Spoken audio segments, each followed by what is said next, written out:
Hello guys, मैं doctor Pooja Chhimpa, assistant professor, government law college Bikaner से। LLB third year का paper arbitration में आज हम देखते हैं माध्यस्थम अधिकरण की संरचना, कंपोजिशन ऑफ आर्बिट्रल ट्रिब्यूनल। इसमें सेक्शन 10 से लेके 15 तक होगा।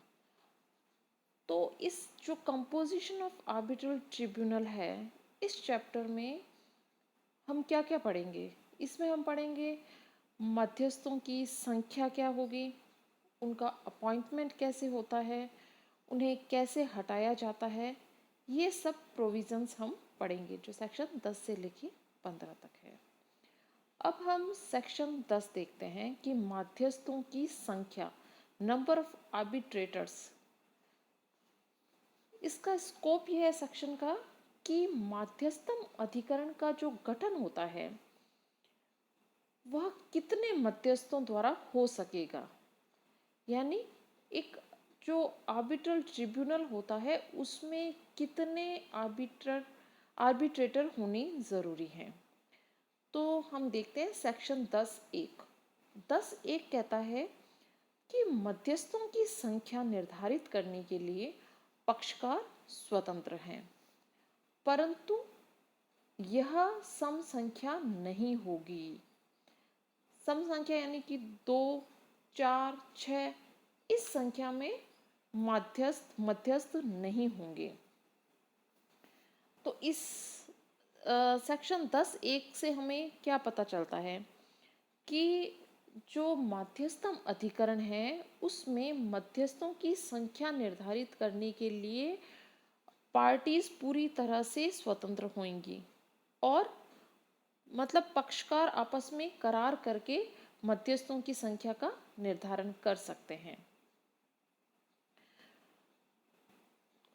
तो एक क्वेश्चन ये आता है कि क्या सेक्शन 10 के प्रावधान बाध्यकारी है या नहीं। जैसा कि हमने देखा कि सम संख्या नहीं होनी चाहिए, ये सेक्शन कहता है। तो क्या ये बाध्यकारी है कि सम संख्या ही हो? तो इसके संबंध में एक केस आया था, नारायण प्रसाद लोहिया वर्सेस निकुंज कुमार लोहिया।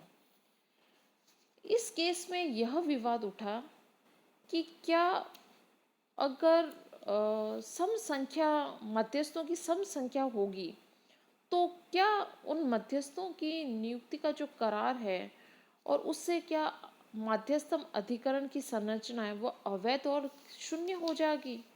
क्या ऐसा होगा कि वह अवैध हो जाएगी? तो माननीय न्यायालय ने यह निर्णय दिया कि ऐसा करार अवैध या शून्य नहीं होगा, क्योंकि धारा 10 के जो प्रावधान हैं वे पक्षकारों को सम संख्या में भी मध्यस्थों की नियुक्ति करने से नहीं रोकता है। न्यायालय ने कहा कि जो पक्षकार है वह अपनी सहमति से सम संख्या में भी मध्यस्थम अधिकरण का गठन कर सकते हैं और ऐसे अधिकरण द्वारा दिया गया पंचांग वैध होगा। यानी इससे हम इस कंक्लूजन पे पहुंचते हैं कि सम संख्या में नहीं होना चाहिए, लेकिन अगर सम संख्या में हो भी जाता है तो भी वह मध्यस्थम अधिकरण अवैध नहीं होगा। अब हम सब क्लोज 2 में जाते हैं।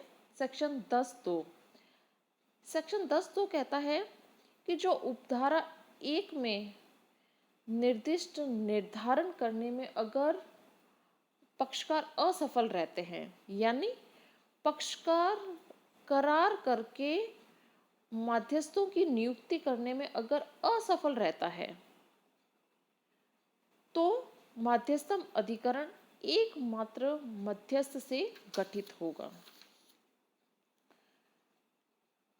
तो सेक्शन 10(2) ये कहता है कि अगर कोई भी करार नहीं करते हैं पक्षकार तो एकमात्र मध्यस्थ सोल आर्बिट्रेटर द्वारा ही मध्यस्थ अधिकरण का गठन होगा। यानी कि 10(2) तभी लागू होगी जब सेक्शन 10(1) में पक्षकार करार द्वारा निर्धारण करने में असफल हो जाते हैं, और अगर पक्षकारों के बीच करार हो चुका है तो सेक्शन 10(2) लागू नहीं होंगी। Thank you so much.